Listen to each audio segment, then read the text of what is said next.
ചിന്തയാണ് സർവപ്രധാനം. എന്തെന്നാൽ നാം ചിന്തിക്കുന്നതെന്തോ അതായിത്തീരുന്നു.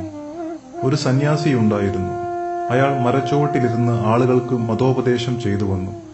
താൻ പാലും പഴങ്ങളും മാത്രമേ കഴിച്ചിരുന്നുള്ളൂവെന്നും മുടങ്ങാതെ പ്രാണായാമം ശീലിക്കുകയും ചെയ്തിരുന്നുവെന്നും അതിനാൽ താൻ വളരെ വിശുദ്ധനാണെന്നും അയാൾ കരുതി.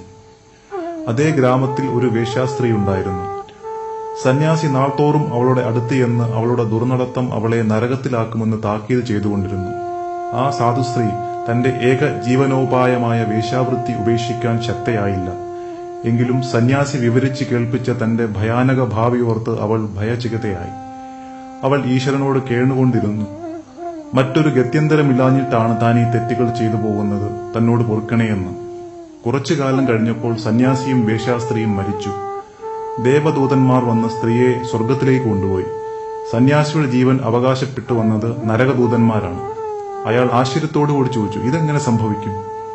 ഞാൻ ഏറ്റവും വിശുദ്ധമായ ജീവിതം നയിക്കുകയും വിശുദ്ധ ജീവിതമാർഗങ്ങൾ എല്ലാവർക്കും ഉപദേശിച്ചു കൊടുക്കുകയും ചെയ്തില്ലേ? പിന്നെ എന്നെ എന്തിനാണ് നരകത്തിലേക്ക് കൊണ്ടുപോകുന്നത്? അതേസമയം എന്തുകൊണ്ട് ഈ ദുഷ്ടസ്ത്രീയെ സ്വർഗത്തിലേക്ക് കൊണ്ടുപോകുന്നു? യമകിങ്കരന്മാർ ഇതിനിങ്ങനെ ഉത്തരം പറഞ്ഞു, കാരണം ഈ സ്ത്രീ അശുദ്ധ കർമ്മങ്ങൾ ചെയ്യാൻ നിർബന്ധതയായാണ്. അവൾ സദാ ഭഗവാനെ ധ്യാനിക്കുകയും മോചനത്തിന് പ്രാർത്ഥിക്കുകയും ചെയ്തിരുന്നു. ആ മോചനമാണ് അവൾക്കിപ്പോൾ കൈവന്നത്. നിങ്ങൾ നേരെ മറിച്ച് വിശുദ്ധ കർമ്മങ്ങൾ ചെയ്തിരുന്നുവെങ്കിലും മറ്റുള്ളവരുടെ ദുഷ്ടകർമ്മങ്ങളെപ്പറ്റിയാണ് സദാ ചിന്തിച്ചിരുന്നത്. നിങ്ങൾ പാപവൃത്തികളെ കണ്ടിരുന്നുള്ളൂ, പാപങ്ങളെ ചിന്തിച്ചിരുന്നുള്ളൂ. അതിനാൽ നിങ്ങൾ ഇപ്പോൾ പാപം മാത്രമുള്ള ആ സ്ഥലത്തേക്ക് പോകേണ്ടിയിരിക്കുന്നു. കഥയുടെ ഗുണപാഠം വളരെ വിശദമാണ്. ബാഹ്യജീവിതം കൊണ്ട് വലിയ സാധ്യതയൊന്നുമില്ല. ഹൃദയം ശുദ്ധമായിരിക്കണം. ഹൃദയശുദ്ധിയുള്ളവർ നന്മയെ കാണൂ, ഒരിക്കലും തിന്മ കാണില്ല. നാം ഒരിക്കലും മനുഷ്യ സമുദായത്തിന്റെ രക്ഷാകർത്താക്കളാകാനോ പാപികളെ ഉദ്ധരിക്കുന്ന പവിത്രാത്മാക്കളെന്ന ഉന്നത പീഠത്തിലിരിക്കാനോ ഉദ്യമിക്കരുത്.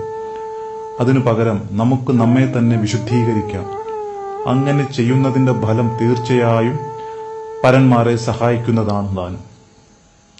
പ്രകൃതിശാസ്ത്രത്തിന്റെ രണ്ടറ്റവും പരതത്വശാസ്ത്രമാണ്.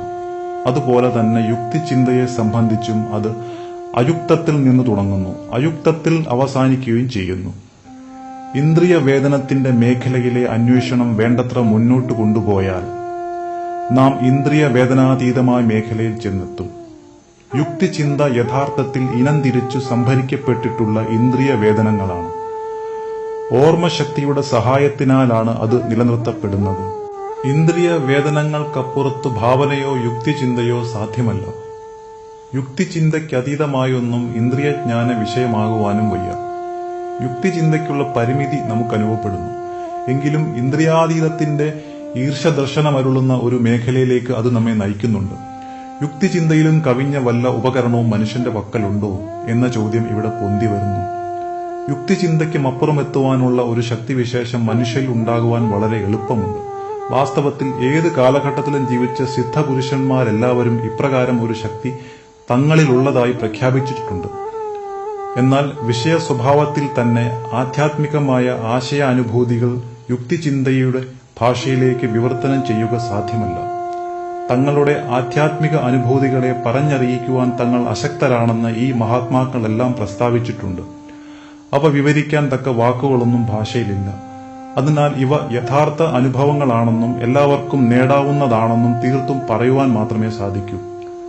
ആ വിധത്തിലെ അവയെ അറിയാനാകൂ, അല്ലാതെ ഒരിക്കലും വിവരിക്കുവാൻ സാധ്യമല്ല. മനുഷ്യനിലെ പരസത്തയിലൂടെ പ്രകൃതിയിലെ പരസത്തയെ അധ്യയനം ചെയ്യുന്ന ശാസ്ത്രമാണ് മതം. മനുഷ്യനെക്കുറിച്ച് ഇപ്പോഴും വളരെ കുറച്ചേ നമുക്കറിയാവൂ. അതിനാൽ പ്രപഞ്ചത്തെക്കുറിച്ചും അങ്ങനെ തന്നെ. മനുഷ്യനെ നാം കൂടുതൽ അറിയുമ്പോൾ ഒരുപക്ഷെ പ്രപഞ്ചത്തെയും കൂടുതൽ അറിഞ്ഞേക്കും. മനുഷ്യൻ സകല വസ്തുക്കളുടെയും ഒരു സംഗ്രഹമാണ്. എല്ലാ ജ്ഞാനവും മനുഷ്യനിലുണ്ട്. ഇന്ദ്രിയ വേദന വിഷയമാകുന്ന പ്രപഞ്ചത്തിന്റെ അത്യന്ത ലേശാംശത്തിനു മാത്രമേ കാരണം കാണാൻ നമുക്ക് കഴിയൂ. ഏതെങ്കിലും മൗലിക തത്വത്തിന് കാരണം പറയാൻ നമുക്കാവില്ല.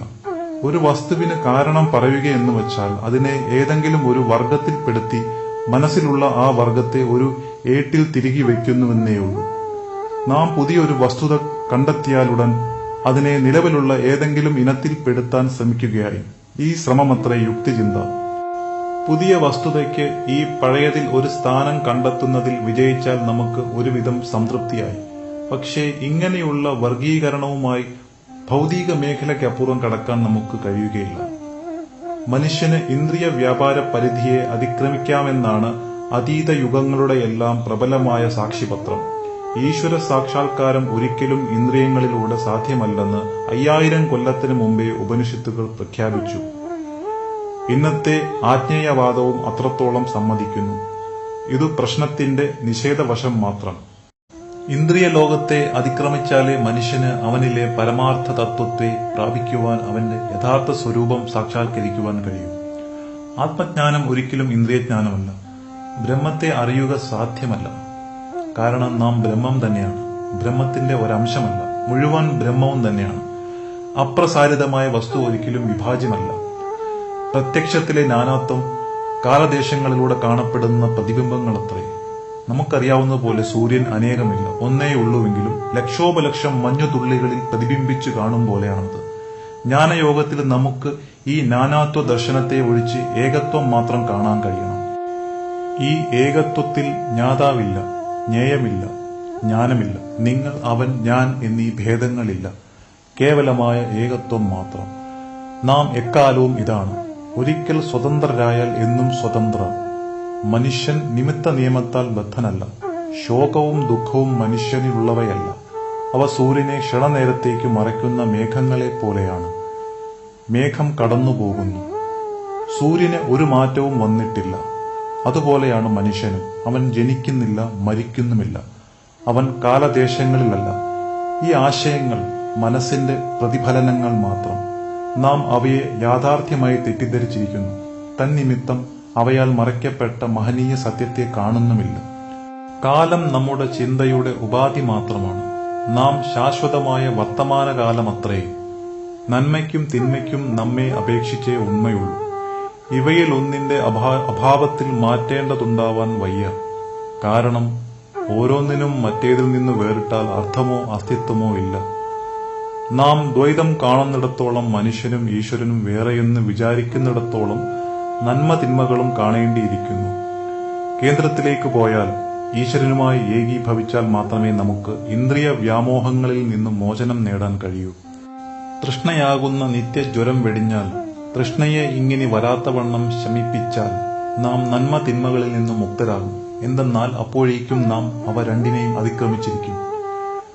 എരുതിയിൽ എണ്ണയൊഴിക്കുന്നത് തീ കൂടുതൽ ആളിക്കത്തുവാൻ മാത്രം സഹായിക്കും പോലെ തൃഷ്ണയെ തൃപ്തിപ്പെടുത്തുവാനുള്ള ശ്രമം അതിനെ വർദ്ധിപ്പിക്കുവാനേ ഉതകും. ചക്രം കേന്ദ്രത്തിൽ നിന്ന് അകലും തോറും അതിന്റെ ഗതിവേഗം കൂടും. അത്രയ്ക്ക് വിശ്രമം കുറയുകയും ചെയ്യും. അതിനാൽ കേന്ദ്രത്തിലേക്ക് അടുക്കുക, തൃഷ്ണകളെ അടക്കുക, മിഥ്യാഹന്ത നശിക്കട്ടെ. അപ്പോൾ നമ്മുടെ ദർശനം സ്പഷ്ടമാവുകയും നാം ഈശ്വരനെ കാണുകയും ചെയ്യും. ഈ ജീവിതവും എല്ലാ ഭാവി ജീവിതങ്ങളും പരിത്യജിച്ചാലേ പരമാർത്ഥത്തിൽ നിലയുറപ്പിക്കത്തക്ക സ്ഥാനത്തു നാം എത്തിച്ചേരും. നമുക്ക് വല്ല പ്രതീക്ഷയുമുള്ളിടത്തോളം തൃഷ്ണയാണ് നമ്മെ ഭരിക്കുക. ഒരു നിമിഷ നേരത്തേക്ക് ശരിക്കും ആശാരഹിതനാവുക. എങ്കിൽ മായയാകുന്ന മൂടൽമഞ്ഞ് അപ്രത്യക്ഷമാകും. ഒരുവൻ മുഴുസത്തയുമാണെങ്കിൽ പിന്നെ അയാൾ എന്തിനു വേണ്ടിയാണ് ആശിക്കുക? ജ്ഞാനത്തിന്റെ രഹസ്യം നാം സർവവും വെടിഞ്ഞിട്ട് സ്വയം പര്യാപ്തരാവുകയാണ്. ഇല്ല എന്ന് പറഞ്ഞാൽ നിങ്ങൾ ഇല്ലാതാകും. ഉണ്ട് എന്ന് പറഞ്ഞാൽ ഉള്ളതാകും. ഉള്ളിലെ ആത്മാവിനെ ഉപാസിക്കുക. മറ്റൊന്നും ഉള്ളതല്ല. നമ്മുടെ ദർശനത്തെ മറച്ചിരിക്കുന്നതെല്ലാം മായയാണ്, വ്യാമോഹമാണ്.